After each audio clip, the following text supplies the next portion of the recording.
Facem și noi un video aici după delta. Un video după delta. Uite ce frumos. Ce frumos. Foarte, foarte frumos. Bate vântul un pic. Vinulețul rece, berea rece, Dorel doarme. Mami așteaptă să prindem pește.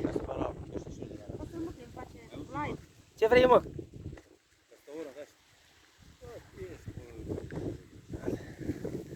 Delta Dunării, la Pardina. Avem și un vapor în față. Tati dă și el la pește aici. Am prins vreo câțiva ciortănei.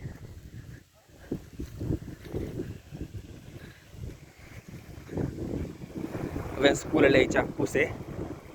Trage foarte, foarte bine la porumb fiert. Incredibil de frumos. Arătăm și ce am prins.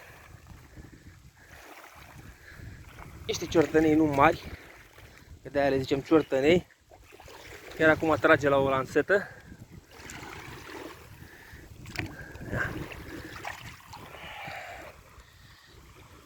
Cam 1,5 kg, 1 kg, 2, unul dintre ei.